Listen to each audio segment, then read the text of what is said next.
I'm Tony Kent, and this is Tony Kent Writes and Recommends, episode 5. Can't quite believe we've reached episode 5 already. It's only been 2 weeks, and I was intending that I would put these out once a week. I just had this idea that I love certain authors, and there may be people out there who read the things I write who would also love them. Not because they write the same stuff as I do. I mean, you've seen the previous episodes. I've spoken about Mason Cross, who writes kind of in the genre that I do.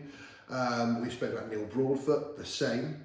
We've also spoken about Jane Casey, who writes very, very different. I mean, it's almost a completely different genre, police procedural, but exceptional, and I love her work. So what I wanted to do with this was to talk maybe once a week about another author that you might love as well. And so that's what I decided to do, and then I got completely overexcited as always, and we're now on episode 5, and it's been 2 weeks. But we're here, so let's do it. Who are we talking about today? Well, I think you can see we're keeping with the Celtic theme that we've had throughout, but we're taking it across the pond to New York, because we're talking about Steve Cavanagh and his Eddie Flynn series, which are set in New York, and which I'm sure you already know, but if you don't, I'm going to tell you. It's all about a trial lawyer, a criminal trial lawyer, who used to be a con man, which I have to say, I think is bloody brilliant. Steve is also a former trial lawyer and has an interesting background of his own, which I won't go into too much, but it's not the typical lawyer's background. He's not unlike myself in some respects that way. He has an unusual background, and he's brought that background into play with Eddie Flynn, because Eddie Flynn used to be a very successful criminal con man in America. And Steve has noticed that some of the skills that you use as a trial lawyer, distraction, taking people down one path in order to then be able to get them on the one they're not expecting, all those little tricks are quite similar to the tricks that can be used in the long con and the short con and various other forms of deception. And I have to say, as a trial lawyer, he's absolutely right. I hadn't noticed, and fair play to him for noticing, because from noticing that, he has created one hell of a character. He has created one hell of a series. The Eddie Flynn books are, I have to say, exceptional. I write about a criminal lawyer. I write about a criminal lawyer with a dark past. Very different kind of past to Eddie Flynn, but a dark past nonetheless. But what I don't do is write that many legal thrillers. I wrote Marked for Death, which is a legal thriller, but I won't be writing another one for quite a long time, because I work in London courts on a day-by-day basis, and so does Michael Devlin. And so I'm just not sure that I could think up enough original stories that would satisfy me to be writing legal thriller after legal thriller based on Michael Devlin. And I say this for a reason, not to talk about my own books, but just to actually give some kudos to Steve, because he has taken that problem of how do you keep making the legal thriller interesting.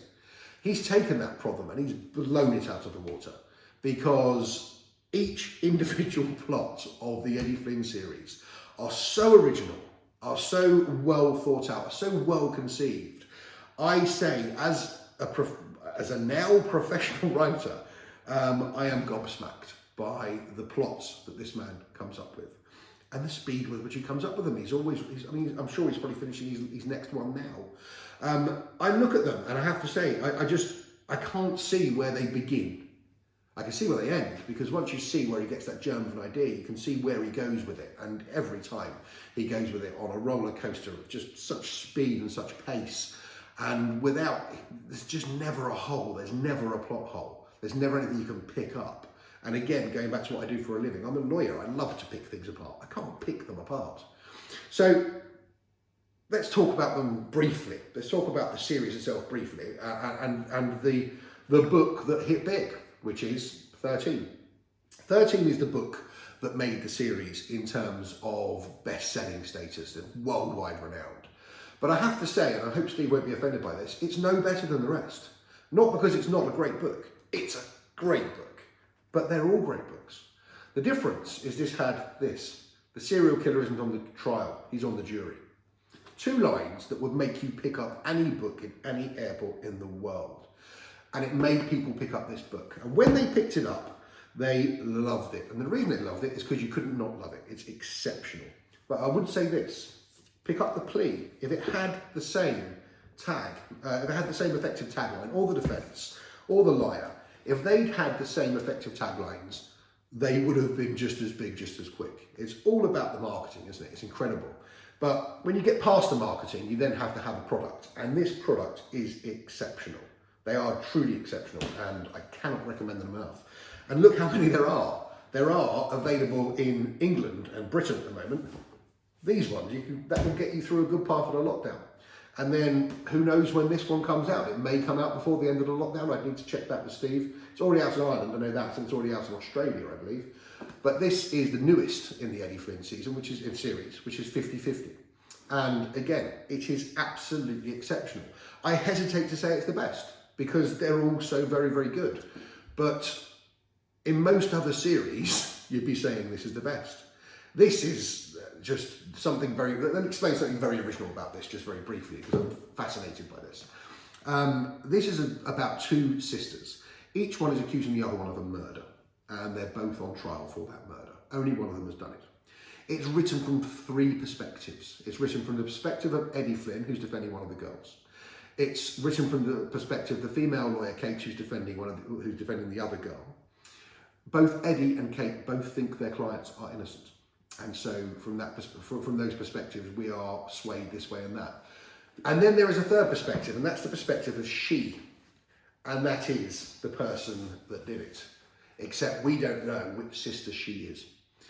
Just brilliant. I mean, just brilliant. Where did you get that idea?